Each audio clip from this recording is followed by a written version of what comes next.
impress them into their service. Next one. Next one. That's just a Commerce Clause, and it's very powerful. And if somebody wants to make copies of these, this is actually a copy of the Supreme Court decision in this case. All right? If you want to buy this, I'll charge you half of what it cost me.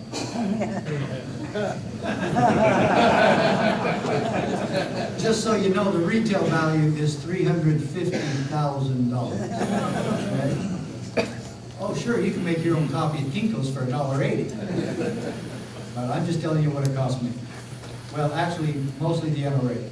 The NRA paid for most of it, and I sure thank them for it. And they did some great fundraisers for it, too. All right. Next one. Next one. Next one. The federal government we have held am I saying that right? Cannot compel or enforce or force. Cannot compel or force the states to enact or administer a federal regulatory program. The important part there is a federal regulatory program. Do you see that?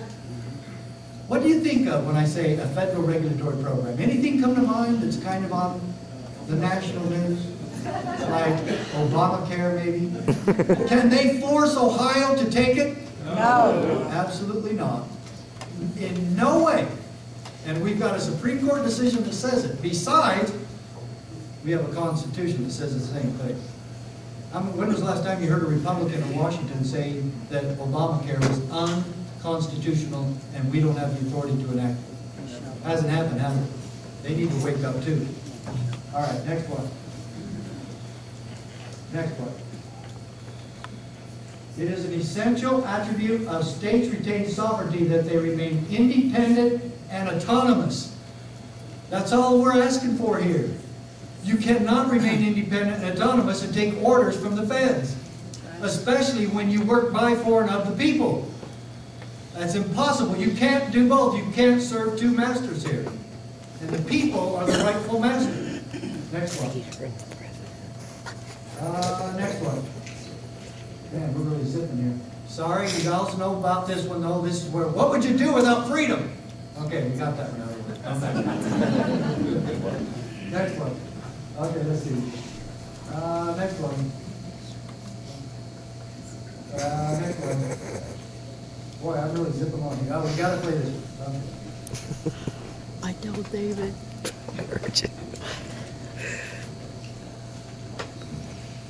What happened to our time?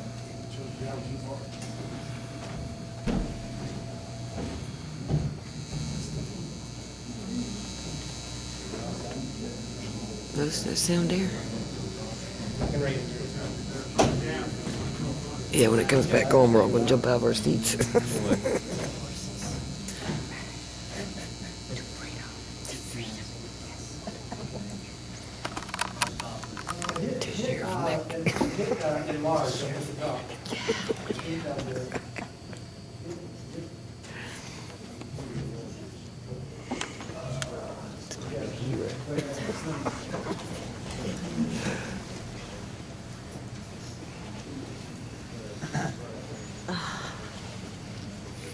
Starved their wives and their children. Those men who bled the ground red at Falkirk, they fought for William Wallace, and he fights for something that I've never had. And I took it from him when I betrayed him, and I saw it in his face on the battlefield. And it's tearing me apart. All men betray. All lose heart. I don't want to lose heart. I want to believe as he does.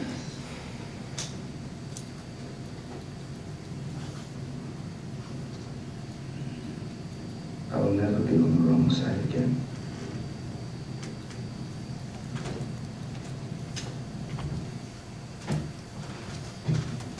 I think we all have to say that. I said it in 1983, 10 or 11 years later when I saw this movie, it really hit me, it penetrated me, really, like, I got chills watching that with my wife.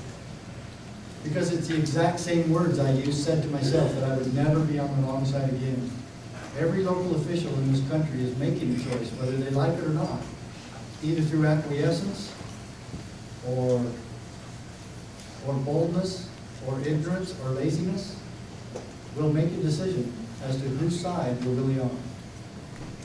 And hopefully, they'll be on the side of the people. And then we'll make sure that it's more important to keep our word than it is to keep our job. In politics, we've got so many that have willingly compromised your freedom for their personal, selfish, political gain. That's right.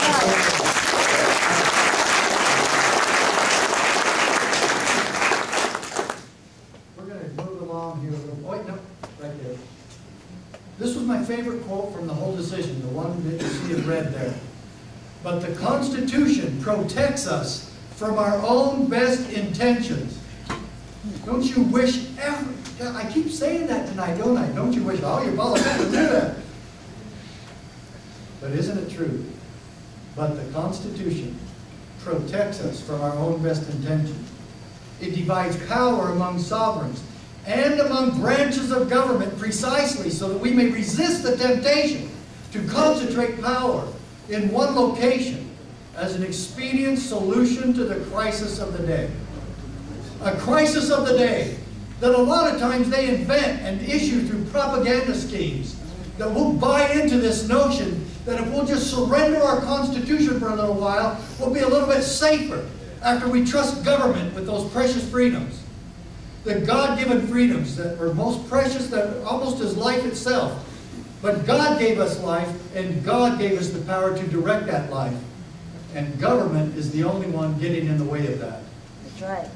And now, we're left with one answer, and it's local autonomy and state sovereignty. And the only question you need to ask anybody running for public office is, do you know how important it is to us that you exercise the sovereignty of the great state of Ohio, and that you protect your people therein from all enemies?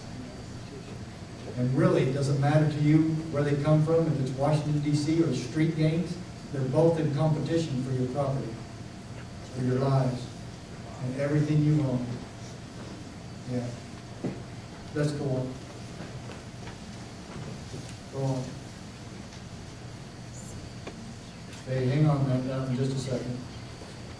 Justice Scalia in this rule says, quote, "The federal government may neither issue directives requiring the states to address particular problems, nor command the state's officers or those of their political subdivisions, counties, cities, school boards, to administer or enforce a federal regulatory program. It matters not whether policy making is involved, and no case-by-case weighing of the burdens or benefits is necessary. Such commands are fundamentally incompatible with our constitutional system of dual sovereignty." Then, wow, we're going to see in just a minute. In fact, maybe we can come back to this. Go forward.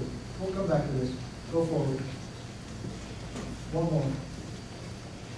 This is what the dissenting opinion was. 4 justices of the Supreme Court said this: "If Congress believes that such a statute will benefit the people of the nation and serve the interests of cooperative federalism better than an enlarged federal bureaucracy, we should respect both its policy judgment and its appraisal of its constitutional power." Can you believe that? I can. From the way things are going today, federal government gets to do whatever they damn well please.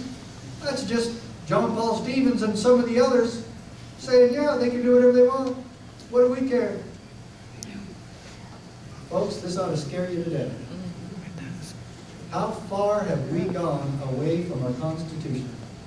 You want the answer? I'll give it to you. It's called the Constitution. If we uphold it and defend it and exercise it and use it in every day of our lives, especially our politicians and leaders here locally, I guarantee you, you're gonna win. We're gonna get our country back. We will. But the answer is simple.